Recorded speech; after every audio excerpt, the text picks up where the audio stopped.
හරි අපි දැන් බලමු තුන්වෙනි ප්‍රශ්නය අංක 1. මේ රට ශිලාලිපිවල සඳහන් තොරතුරු වලට අනුව පහත A, B හා C වලින් දැක්වෙන එක් එක් පුද්ගලයන්ගේ තනතුරු නාම අනුපිළිවෙලින් ලියා දක්වන්න.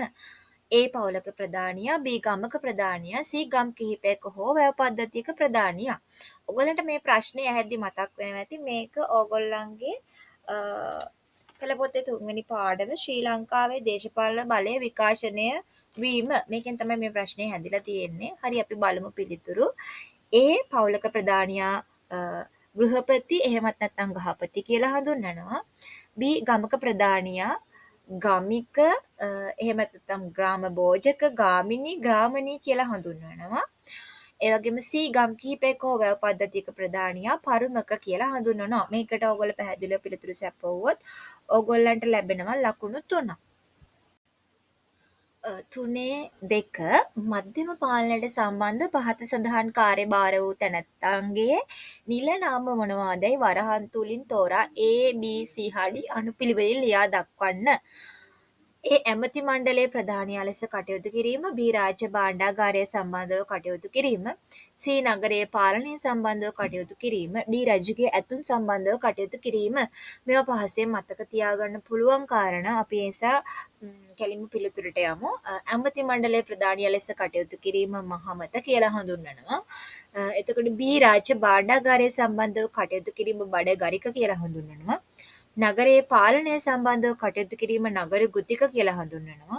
ඒ වගේම රජුගේ ඇතුන් සම්බන්ධව කටයුතු කිරීම හති අධික කියලා හඳුන්වනවා. මේකට ඔයගොල්ලන්ට එක ප්‍රශ්නෙක් එක පිළිතුරකට ලකුණ ගන්න පිළිතුරු 4ට ලකුණු 4ක් ලැබෙනවා. මේවට පහසුවෙන් ලකුණු ගන්න පුළුවන් ප්‍රශ්න හොඳින් මතකයේ තබා ගන්න.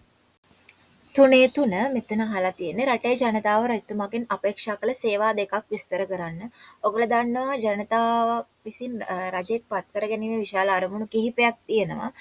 ඒවා තමයි රටේ සාමය හා ආරක්ෂාව පවත්වා ගැනීම, ජනතාවගේ ජීවන තත්ත්වය උසස් කිරීම, සහ රටේ ආර්ථික සංවර්ධනයක් ඇති කිරීම මූලික වශයෙන්ම. එතකොට මෙතනදී ඔයගොල්ලෝ කරුණු දෙකක් විස්තර කරන්න ඕනි. ඒ කරුණු දෙක විස්තර කරාම ඔයගොල්ලන්ට ලකුණු 5ක් ලැබෙනවා. මම කියලා දෙන්නම් කොහොමද ඔයගොල්ලෝ ඒ කරුණු දෙකක් විස්තර කරන්න කියලා. රටේ ජනතාව මූලිකවම රජතුමාගෙන් අපේක්ෂා කළ සේවාවක් වන්නේ රටේ සාමය හා රට ආරක්ෂා කර ගැනීම. එකල ජනතාව අතර ගැටුම් ඇතිවීම වැළැක්වීම සඳහා රජු විසින්ම නඩු විමසා බලා දඬුවම් නියම කර ඇත.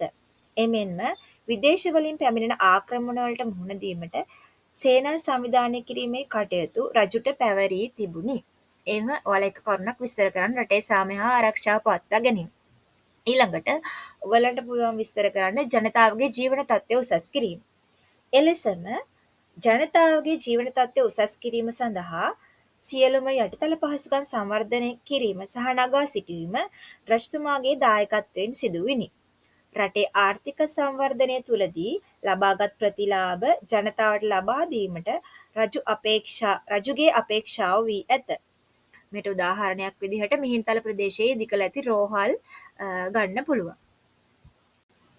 4 ප්‍රශ්නය වසඹ රජතුමා මෙරට බිහි වූ ශ්‍රේෂ්ඨ පාලකයෙකු බව කරුණු 3ක් ඇසුරෙන් පෙන්වා දෙන්න. මෙතන පැහැදිලිවම කරුණු 3ක් කෙටියෙන් විස්තර කරන්න ඕනි ලකුණු 6ක් ලබා ගන්න නම්. මම මෙතන ඔයගොල්ලන්ට කරුණු 3ක් දක්වලා තියෙනවා. වාරි කර්මාන්තය දියුණු කිරීම, රටේ ආර්ථික සංවර්ධනය කිරීම සහ ආගමික දියුණුව උදෙසා කැපවීම. මම ඔයගොල්ලන්ට මේකට පිළිතුරු සපයන හැටි කියා දෙන්නම්. වසඹ රජතුමා ලම්බ කරන පෙළපතේ ආරම්භකයායි. ඔහු පළමුවරට ලක්දිව විශාල වැව් ප්‍රමාණයක් ඉදිකිරීමට පුරෝගාමී වී ඇත. එමෙන්ම එතුමා විශාල වැව් 11ක් පමණ ඉදිකළ බව වංශ කතාවල සඳහන් වේ. එමෙන්ම ක්‍රිෂ්ණා ගඟ ප්‍රදේශයේ ඇති වූ ආහාර හිගය නිසා එම හිගයට සරිලන ධාන්‍ය සැපයීමට වහා නව ජලාශ ඉදිකිරීමට ඔහු මූලිකත්වය ගෙන ඇත. එහෙම ඔයාලට පුළුවන් වාරි කර්මාන්තය දියුණු කිරීම සම්බන්ධව දක්වන්න. ඊළඟ කරුණ රටේ ආර්ථිකය සංවර්ධනය කිරීම. එලෙසම රටේ ආර්ථිකය සංවර්ධනය කිරීමට පළාත් බෙදා පරිපාලනය ක්‍රමවත් කෙරූ අතර බදු අය කිරීමටද නිවැරදි ලෙස සිදු කළ බව සෙල්ලිපිවල සඳහන් වේ. රටේ ආර්ථිකය සංවර්ධනය කරන්න එතුමා විසින් බදු අය කරලා තියෙනවා. ඒක ඔයගොල්ලෝ පැහැදිලිවම සඳහන් කරන්න ඕනේ. ඊට පස්සේ ඊළඟ කරුණ තමයි ආගමික දියුණුව උදෙසා කැපවීම.